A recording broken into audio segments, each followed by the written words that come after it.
Okay, ready. Forgot my line. Wins the drill.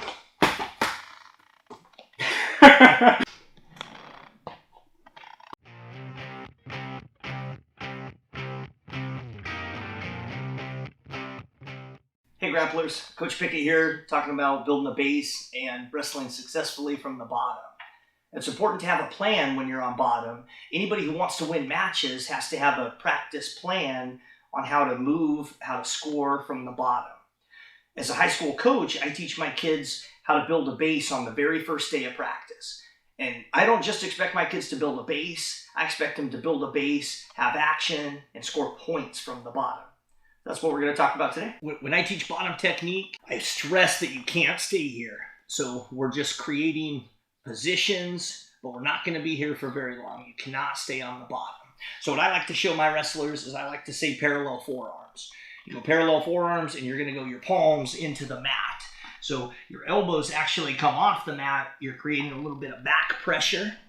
And what this does is this is going to lift your chest up. It's going to kind of keep your head from falling down. You're putting back pressure, and then I'm going to look to lift one leg up. It doesn't matter which leg, so it's whichever side he's not covering, you're going to lift that leg up. All right, and then from here, you got your back pressure. You lifted a leg up. I'm going to go for an elbow strike, and you can't whale him in the face, but you can use it to clear space. So you'll throw it right by your side, and you'll give him a little bump. As you do that, you're going to bring your knee through, and you're going to slide all the way through. And I teach this as you do those at the same time. So you're right here, you're putting pressure back, leg up. I'm going to elbow strike. I'm going to knee slide through. From right here, a couple different steps you can take. You're right here in your base. You're going to pull your elbow in. You can either go for your sit out or your stand up. Right here, you're on the mat. Palms in, head up, pressure back, lift a leg, elbow, knee slide through. If I'm going to bounce to my feet, I lift my butt up. As my butt comes up, trailer leg comes around. Now I'm in my stand up. I elbow in, go to my hand fight so I can hit my stand up. All right, I also like to show the sit out from here, instantly into a sit out. So I'm going to build my base. I get palms onto the mat, pressure back, knee up, elbow, knee slide. From right here, I'm just going to pull this elbow in. I'm going to roll off my shoulder and ears. A lot of time they'll be putting pressure there anyways. That'll help me out. I just keep this elbow glued to my side, roll off shoulder and ear. Now I'm right back in my base position, and then I can decide what to do from here. Take my step up, go more action. I'm back in my base. All right, so now you're back to your base. You're in that initial referee's position. And what I like to think of, just all the basics. I'm going on my palms. I'm going to have not just bent elbows, but I kind of turn them in. So if I receive a hard chop, I'm not going to hyperextend here. So I bend the elbows, but I also turn in. I'm bent like this. I'm going to use my hands as pressure to explode up.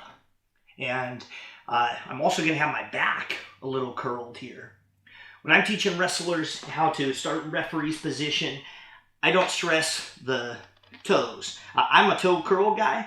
If wrestlers want to be flat guys, that's fine. I've coached champions that have flat toes in the referee's position. I'm fine either way, as long as you're comfortable moving there. I like light weight on my hands. I like looking up, and I like an arched back.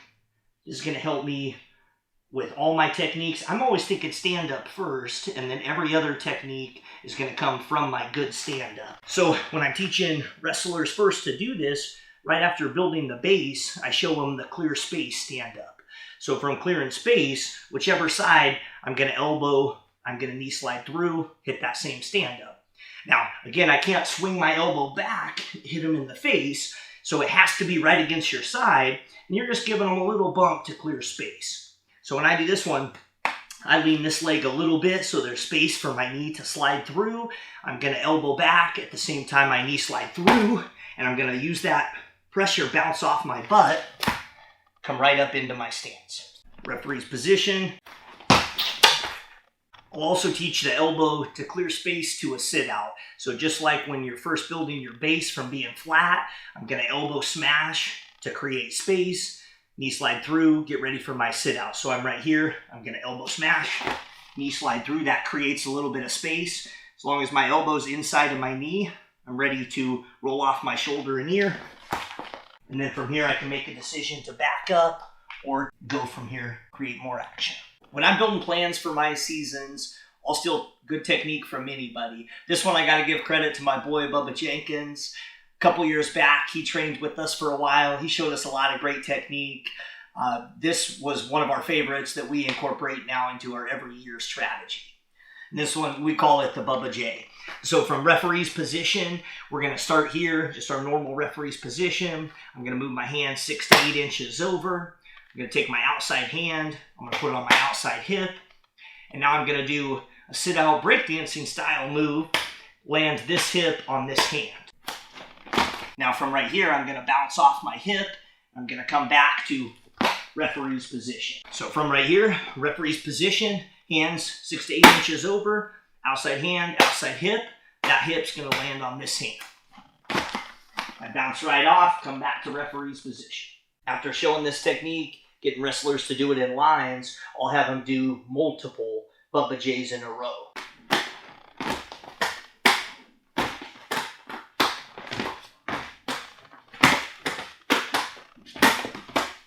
The whole point of the Bubba J is to create space. So I have wrestlers master it individually in lines, and then you hit multiples. The reason that you do this, multiples, create space, you get good at it, like 2-time champion Jorge Ochoa, you become nearly impossible to follow. So I'm right here, I'm on top, he's gonna hit it once, and as he hits it, I'm gonna be following him. So I'm coming around this way, and as I'm trailering, he's gonna hit it a second time, and he's created so much space that now there's no way for me to get behind. He's earned his 1 point. I also like to show my wrestlers the head spin, give them head spin action from the bottom. So on this one, I'm going to pop my head down. I'm going to put my forehead on the mat. My nose is barely grazing the mat. I'm going to pop off my knees. I'm going to catch the wrists, and I'm going to start circling. All right, so partner comes on top right here, and this will happen from wrestling action or right off the whistle. I'm gonna grab wrist to start. We'll eventually back off of that, and we won't hold wrist at the beginning. But when I'm first showing it, I have head down, grab wrist, butt in the air. So head on the mat, butt in the air. I'm gonna start circling. And if he doesn't follow me, you'll know because there'll be space there. I'm gonna sit out right here.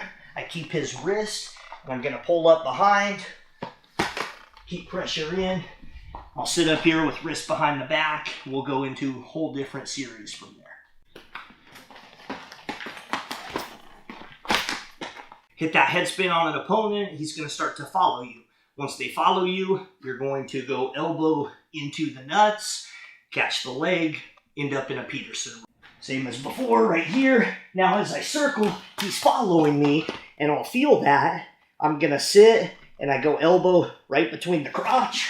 Catch that leg, put it over, catch wrist. I'll hold wrist and wrist here till I get my 5 count.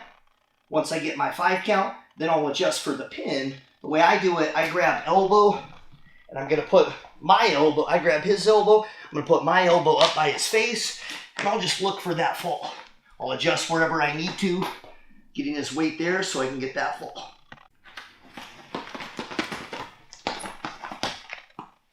All right, after the head spin, I like to show the Granby, and I kind of show a setup move for this. I have wrestlers practice, call it sassy hips. You put your hands on your hips, and then you're gonna go elbow, shoulder, shoulder, elbow. And this gets beginning wrestlers to be able to Granby and get put in that position that have never done it before. So from right here on your knees, put your hands on your hips. You're gonna go elbow, shoulder, shoulder, elbow.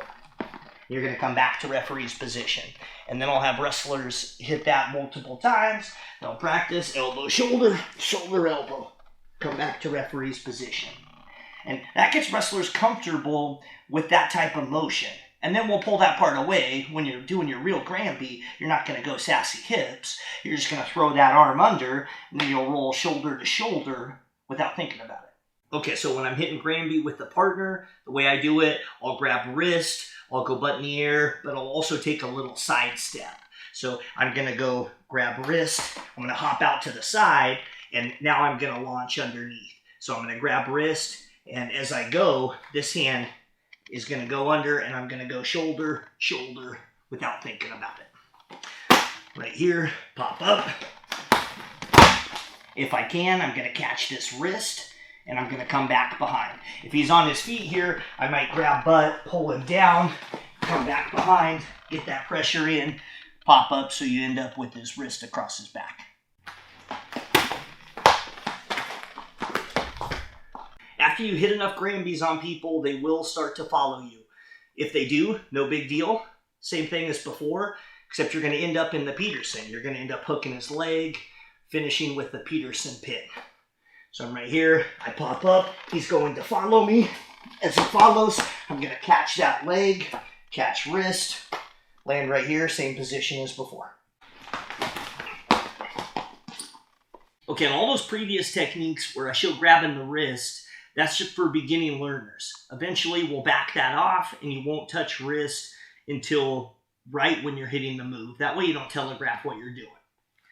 Okay, next one I want to show is the switch. I like showing the switch here. I show it as a clear the elbow first. So very first action, I go palm up, palm down over here. Then I'm going to put weight on that hand and lift this leg, create some space so I can kick through. This time when I kick through, instead of a sit-out position, I'm going to kick through, come back this way. As I do that, I'm going to go hand goes over his arm, underneath the thigh. From right here, what I think really makes this effective is my scoop. So I'm going to grab right here, I'm going to butt scoop, I use my heels to pull, and as I do this, I'll twist my hips. Now from right here, I'm ready to pull, I'm going to launch myself up on top of it.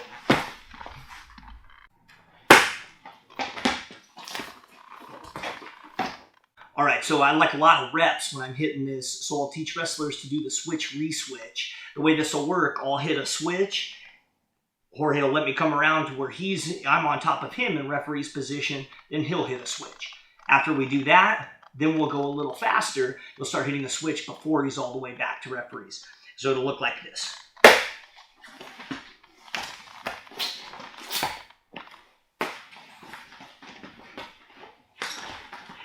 After you've done it a couple times, now we'll start hitting it faster, where he'll start to switch before I get all the way back around to referee's position. And it'll keep going, and it becomes a battle until someone lands on top, wins the drill. Okay, so now I like to show stand-up into each of those moves. So a stand-up, I think, should be your premier move on bottom, and you use that to set everything else up.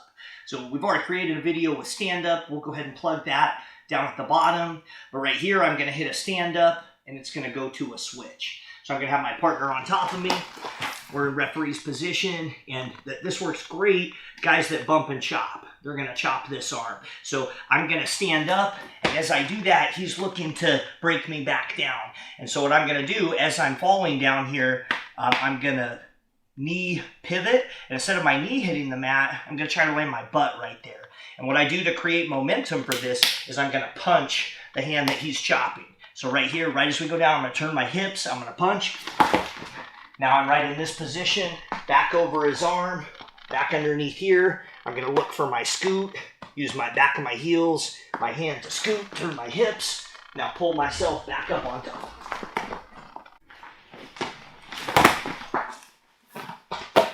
All right, last thing I love my wrestlers to have on bottom is to stand up to a Granby. So it's same idea, this guy doing the chop. I'll have my partners be real nice in the beginning, and they'll help kind of guide him through. So I go to hit a stand-up, and as he's going to chop, I'm just going to go shoulder to shoulder. I tuck my neck, roll shoulder to shoulder. Always try to end up facing your opponent. At North Salem, we coach our wrestlers that bottom is about technique, but it's also about toughness and discipline. Now, I know all of wrestling is about toughness and discipline, but to be a champion, you've got to be tough enough on bottom to take abuse and not turn. But you got to be disciplined enough to also have a practice plan on how to move and score points from the bottom. That's it for today. Thanks for joining us for North Salem bottom work. Let's get a break. On the clap. Ready.